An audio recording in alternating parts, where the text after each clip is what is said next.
We were given two examples of what it means to have word consciousness in the classroom, one from kindergarten and one from fourth grade.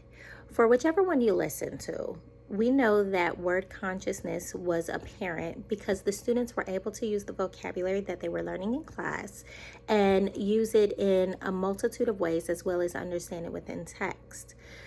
Word consciousness involves being aware and interested in word and word meaning and noticing when and where words are used. Individuals who are word conscious are motivated to learn new words and able to use them skillfully. Now, I know one of the things that comes to mind whenever a teacher hears an article is how this article pertains to what it is that is happening in our school, in our context.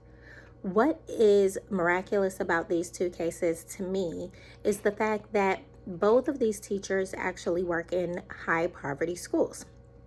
The one from kindergarten, was in a rural school where many of the children were actually children of migrant farm workers, which means that these are ELL students who need that heavy lifting in vocabulary.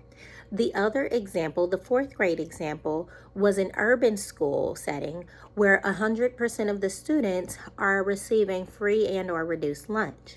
What this means is that the populations that were represented in these narratives are mirroring that of our school in our context.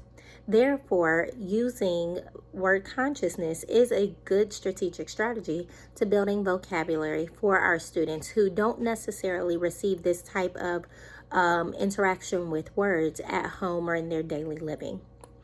One of the things that researchers have stated is that incidental learning from context is one of the many ways that our vocabulary grows, which means that using words within our conversations daily that are more sophisticated actually helps students to grow their vocabulary, especially when we are able to explain the meanings of those words.